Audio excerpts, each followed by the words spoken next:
BJP के आरोप के बाद चुनाव आयोग ने नोटिस जारी कर दिए है। बीजेपी ने पूर्व बिहार उपमंत्री के पास 2 वोटर आईडी कार्ड रखने का आरोप लगाए हैं। तेजस्वी यादव के पास 2 वोटर आईडी कार्ड है। इसके बारे में क्या?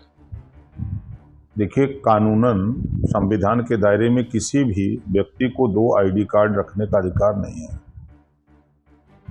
अगर एड्रेस एक है, सब डिटेल एक है, तब तो 2 रख सकते हैं उसका फोटो कॉपी बना के। लेकिन अगर दोनों में भिन्नता है तो आपको अधिकार नहीं रखने का। इस तरीके से बड़े नेता पूर्व मुख्यमंत्री भी थे, इनके पास इस तरह का वोटर आईडी कार्ड मिला है। इसी बात को लेकर के ना चुनाव आयोग बिहार में जो मतदाता सूची से नाम हटाया है, इसी तरह लोग बनवाए थे ना। एक एक आदमी को 12-12 जगह नाम रखवा दिए थे। कोई दिल्ली में भी नाम रखवाया है, तो महाराष्ट्र में भी है, तो बिहार में भी है, और 50 साल से है नहीं है, 25 साल से है नहीं है। इसी तरह के ये लोग घपलेबाजी की बात कर रहे हैं ना। तो 2 वोटर आईडी रखना क्या आपराधिक बताया जाता है? उन्हें बताया गया है आपराधिक। अभी आपने देखा कि दो आईडी पर यही इटावा मुकदमा हुआ है ना। मुकदमा जो कथावाचक थे, 2 आईडी हुआ, तो उसी पर ना उनके खिलाफ मुकदमा लिखा गया है। तो आपके नज़र में क्या होना चाहिए? नहीं, बिल्कुल, अगर उन्होंने गलत किया है तो उनके खिलाफ कार्रवाई तो होनी चाहिए। चिदंबरम कह रहे हैं कि बिहार में एसआई का विवाद जो है ईसीए को घेरा है। कि कांग्रेस नेता चिदंबरम कह रहे हैं कि चुनाव आयोग का सवाल उठाया जा रहा है, कैसे तय कर लिया कि लाखों मतदाता बिहार से स्थायी रूप से पलायन कर चुके हैं। उन्होंने अपने ट्वीट पे कहा है कि वोटरों का अधिकार छीना जा रहा है, गंभीर आरोप है। क्या पलायन की कोई जांच की गई थी? देखिए, जब आजकल सिस्टम है, गूगल पे किसी का नाम डाल दीजिए तो उनका पूरा डिटेल आ जाता है कि वो कहाँ, बम्बई, दिल्ली, कलकत्ता, कहाँ कहाँ बसे हैं, उनकी पूरी प्रॉपर्टी आ जाती है। वो आईडी जब डालिए किसी का नाम मतदाता सूची का, वो नंबर डालेंगे तो वो उस नाम से अगर यूपी में या बिहार में नाम है तो फिर वो और बताने लगता है कि यहाँ भी इनके नाम है।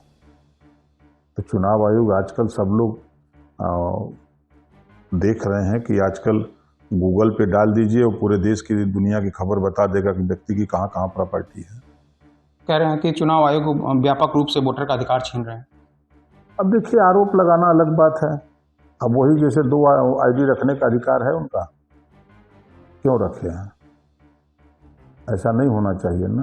ये तो जालसाजी का शिकार हो जाता है आदमी 2 रखता है तो।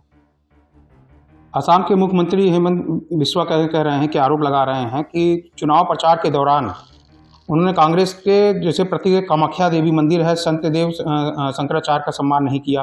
राहुल गांधी भारत विरोधी हैं, ये केवल बांग्लादेशी और पाकिस्तान मुसलमानों की बात करते हैं।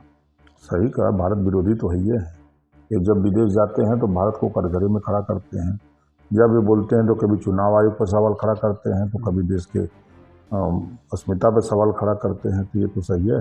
वो कह रहे हैं कि भारतीय हिंदुओं के साथ नहीं, वो मुसलमानों के साथ। सही है, दोनों पार्टनर। अभी मध्य प्रदेश का चुनाव था तो अखिलेश यादव जी ने कहा था कि कांग्रेस बहुत चालू पार्टी है, इसको वोट मत देना। ये जब हमको धोखा दे दिया तो तुम लोगों को धोखा देते देर नहीं लगेगी। तो जब अखिलेश जी ने भी मोहर लगा दिया कि ये चालू पार्टी है, इसको वोट मत देना, तो वही बात तो वो कह रहे हैं। बंगाल में हिंदुओं पर अत्याचार हो रहा है। पूरे मंदिर पर अपमान हुआ है। सांस्कृतिक केंद्र मंदिर घोषित किया गया है। तो पश्चिम बंगाल के सूबे अधिकारी का बयान आया है, इस पर क्या कहना है? देखिए,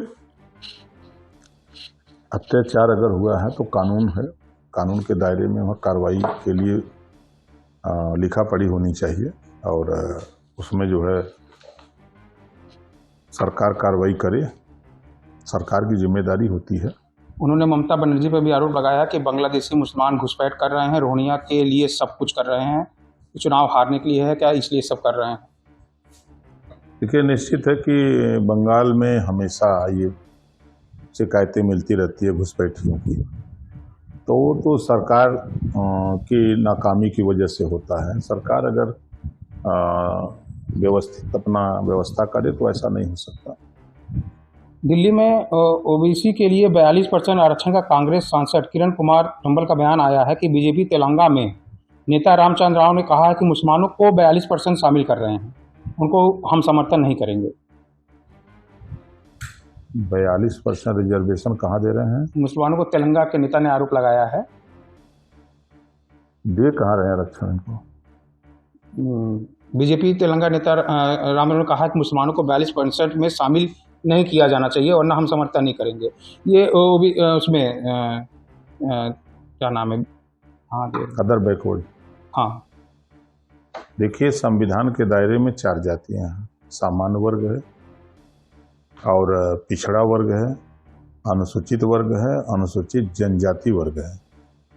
ये मुसलमान तो पिछड़े वर्ग में आते हैं, तो पिछड़ा वर्ग में ही इनका अधिकार है।